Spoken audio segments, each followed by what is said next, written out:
So now, we'll be hearing from the wisest person in this room. That's up next. It's the co-founder of Big Picture Learning. He's come all the way from California, USA,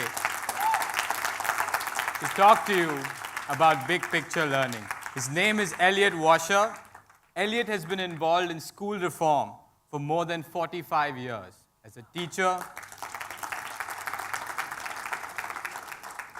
teacher, principal, administrator, and writer. He's been our guiding light, he's been our coach, and our mentor. Please welcome on stage, Elliot Washor. Thank you very much, Parmeet. And, my wife is here. Just ask her if I'm the wisest person in the room. She'll tell you. Come on up there. No, that's all right. Don't do that. Don't do that. But anyhow, it's really an honor to be here and go along the journey with all of you. Because Parmeet and the whole group has been really incredible in doing their research and learning about not just us, but everybody. And you know, when I listen to the story of the family going back generations, I'm reminded of Gaudi, who was an architect who did the Sagrada Familia in Barcelona, which is still not finished. And as a child, he was very sickly, and his mom would take him for walks in the meadows. Take a look at the Sagrada Familia. Take a look at the architecture. It's all wheat and trees, and there are no straight lines, as Gaudi said, in nature. And when I listen to the story of the family and the community, there are really no straight lines. And in schools, basically, that's all we get. So I'm really honored to be here. And I'll just say a few things and tell a few stories. So this was a cover of the New Yorker magazine in May 2015. It's a pretty interesting cover because my mentor, Seymour Saracen, who was at Yale, wrote one of his last books called What Do You Mean by Learning? That's a hard question to answer, and it has multiple answers. And Howard Gardner at Harvard still has an organization called Project Zero, named Project Zero, because we basically know zero about learning still. And we're just trying to understand it. That's really what the name is. So I'm here trying to understand and get better at what we do. So I saw this cover, and I went, wow. And I called up my friend Frank Wilson, who's a very, very famous neurologist who wrote a runner-up to the Pulitzer Prize, Guns, Germs, and Steel, a book called The Hand, which says, basically, you can't have good language without good hand use, and you can't have good hand use without good language. And if you looked at that little animation that was shown today, all the children's hands were cut off. They couldn't touch anything. They couldn't feel the world. I see stuff like that. But all the people who were kind of famous, they all still had their hands. They were feeling the world. Now, I have no idea why the animators did that, but they did. And I'm not making that up. So here's this little baby. And here's the mom. And as Seymour would say, this says a lot. So I called up Frank and I said, you see the New Yorker cover? He said, yeah. I said, do you see what I see? He said, yeah. And I said, well, what is this? Well, this is basically all there is, and it starts very, very young. That's a mom. That's a baby. There's a bond. There's a relationship. There's personalization. That baby is doing what the mom is doing. It's learning, all right? And it's getting better at the things that it wants to get better at. It's just doing it automatically. It's part of who we are. It's our biology. We want to get better at the things we want to get better at, and we want to learn from people we really want to learn from. It goes back to that. It starts very, very young. And before even language is acquired and acquisition, we could argue about that because I really don't know when language starts. But Frank would say grasping precedes language. Kind of interesting. You grasp the world. You try to get a sense and feel. Computers don't sense and feel. They detect. We're amazing, amazing beings. So That said, take a look at Golda Meir, 5 years old, president of Israel, former president.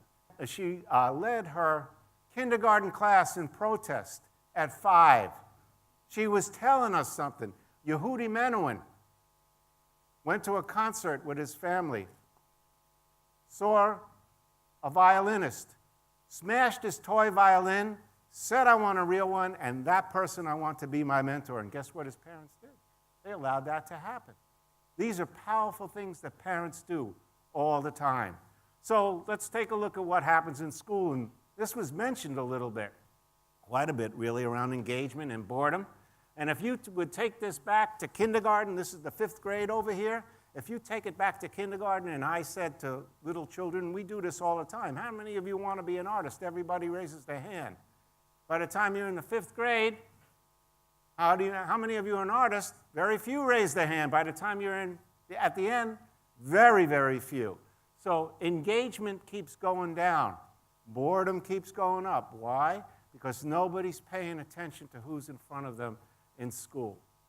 And what we did at Big Picture, Dennis Litke, myself, and a group of people who had the opportunity to start a school from scratch 22 years ago in Providence, Rhode Island. And Dennis and I have been working together since I've been 19, and he's been 26, so quite a long time, is that we saw some things. We saw that people need to matter in the world. They need to matter to themselves, what they do, to the community, to the school. And if you don't matter, you lose interest. It was Reese Witherspoon, when she won the Academy Award for playing June Carter Cash, quoted June Carter Cash as saying, I'm just trying to matter. And we're all trying to matter in the world. We're all trying to make sense out of who we are. Schools don't pay attention to mattering. Therefore, students get disengaged. And then there's a word called fitting. Well, you're all out there, and you're going to send your children, or probably do, some of you already, to school. You're making a choice that that school is going to fit your child. Well, there's another side to that bargain, to that agreement, is that the school must reach out and fit each and every child that they're taking in, and they don't do that. Because they're teaching a content over here in a lockstep curriculum in a certain amount of time in a certain way. And that's not how you fit each and every child. And then the restrictions of a school. And when you see this beautiful facility that's coming out, you'll understand what I'm talking about in a few minutes. But the movements of children are very, very important. Play and what the culture is telling them about the freedoms that they can have to move around, explore, and make choices, their environmental preferences. In most schools, and a friend of mine named Epstein did the research. He found that children in school are restricted in their movements as much as a Marine Corps recruit or a convicted felon. They can't move. They're sitting in a seat. They can't even go to the bathroom when they want without permission. What kind of trust is that? And then the final thing is that nobody is recognizing them through their talents and interests, who they are. And when you have this combination, can we wonder why students get disengaged? Realize that school is a game, that it's not real, and that it's fake. So, let me tell you a story about a couple of people. This is a man who's at Princeton right now. He's one of the youngest, if not the youngest person to ever win the Fields Medal in mathematics. Manjul Bar Gava, excuse my pronunciation. And people know him as a mathematician, but his mom knew something different, because many times parents are very powerful when schools are not. So she recognized that he had an interest in music, and he became an incredible tabla player. And his grandfather was a poet in Sanskrit. So he wrote and did poetry in Sanskrit. And if you asked him today about the rhythms and the patterns of the music and the poetry and how they influenced his mathematics, there's no denying it. What did the school do about that? How was that school making those connections? Well, they probably weren't. And then if you saw the new movie, The man who knew infinity. You watch something remarkable happen because Ramanujan was saying to the world, I don't know how I know the math, I just know it. Very, very little schooling, and yet his theorems and proofs are still today just amazingly beautiful. Where did it come from? It came from the world. But unless you're sitting in a class in a school and somebody's saying, I taught this to you, even the Cambridges of the world didn't accept him. And he led a tragic, tragic life because of that, for so many reasons. And yet today, if you go to the school, you'll see his notebooks that he wrote when he was young, encased in glass and revered. Where did it come from? We have to have schools that honor, that you can't always figure out how people do things that they can do in remarkable ways, because we really don't understand learning. Then there's a man named Benjamin Bloom. He also influenced us a real lot. He wrote a book and did research called Developing Talent in Young People. He looked at eminent people across fields, gymnasts, scientists, mathematicians, performing artists, dancers, swimmers, athletes. He said, how did they get to where they got to? 3 things. 1, they weren't prodigies. They had an interest in something that their parents allowed them to explore. They joined a club or an organization outside of school, and that organization said, they're pretty good at this, to the parent and the child. You want to continue? Child says yes, parents say yes. Child continues. The organization has another chat with the parents and the child, says, you're too good for us. You need a better mentor. You need a better coach. Parents allow that to happen. Child says, yes, I want to do it. If the child says no, the parents just say, okay, let's find something else. That's how it happens. So his colleague, Lauren Sosniak, did a follow-up study. Wanted to correlate the influence of school in developing these talents. And guess what the correlation was? Near 0. Schools were paying attention to this curriculum and not paying attention to who was in front of them. We decided to have a school that would pay attention to that, and that's why you heard our young students talk the way they do. And you could walk into any big picture school and you can go over to any student, and I always say that, and you'll get those kinds of responses from them, because school is no longer fake, it's real. So, here's Bloom's work. What does the child aspire to? What are the techniques that they have? And how? And then they're on their road to mastery. And what we did at Big Picture is say, okay, aspirations are going to be learning through your interests. Techniques are going to be the real-world projects that you want to get better at. And mastery, because it takes your whole life to learn how to do something well, is going to be certifications and credentials, both informal and formal training in schools and out of school. So this is one of our students, Emma, at a sister school called Muse, which is a private school in Santa Monica, California. And she won the Global Green Award at 9 years old. She was on stage with Stevie Wonder, who was singing to her. All right? This is a young child. Young people can do amazing, amazing things. She fed the school. This is the only plant-based organic school in the world. No meat, no fish, no cheese. Plant-based, organic. And that's Emma's life. Does she learn all of our other stuff? Absolutely. She has another brother and another sister in the school. They're not interested in plants.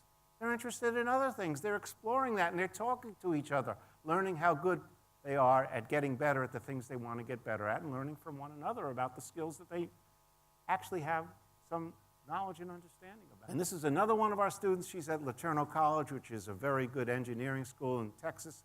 And she came to our school in the 9th grade. Her name is Hannah Brown. And she had something called verbal apraxia, which the schools told her mom, she can't talk. She doesn't want to talk. She comes to our school in a different kind of environment, where she's in an advisory in a school where the culture listens to what she's interested in, all of a sudden she can't shut up. All right? She has an interest in drones and technology.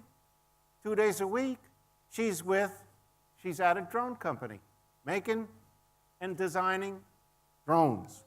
This is Noah. He's also at the same school. He's at the university. He's at UCS, University of California, Santa Cruz. He was interested in water testing. He had a mentor, and on the San Diego River, there was a machine that cost a couple of $100,000. He said, I'm going to redesign that machine, and I'm going to make it for $30,000. He did. He did. That's because he had the interest in doing it. So this is a whole bunch of data that you can look us up on our website. One of the interesting things about this that we do differently than almost any other school is we follow our students out longitudinally.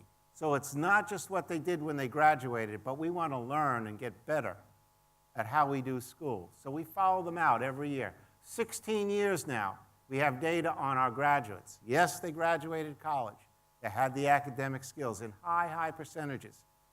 Yes, they got work in the fields that they were interested in. As a matter of fact, 68% of our students got work in the work that they were doing at their internships at high school. So you could say they had the academic skills, you could say they had the social emotional learning. They also had one other thing. They knew somebody in the field. And that relationship is just as powerful as the academic part. Knowing somebody and that person knowing that you can do the work and vouch for who you are. So you have to put the whole thing together. And we strive to do that in our schools, both the rigorous academic learning as well as we would say in Rhode Island, the I know a guy side. You got to know somebody to get work. That's all. And so I invite you to look at our research, to really scrutinize our work. I'm very happy to be here and to be part of an incredible family doing something really incredible for their community. And thank you very much. Oh, wait, I got one more thing. I got one more slide. They put another slide. I was going to talk about this too. So this is the team. This team I've been working with for the last week and the last year. And it's amazing to see a group a year ahead of time do the planning, the research, and all that it takes to put this together for their community. So I want to thank you all for doing that and congratulate you, and I'll get off right now.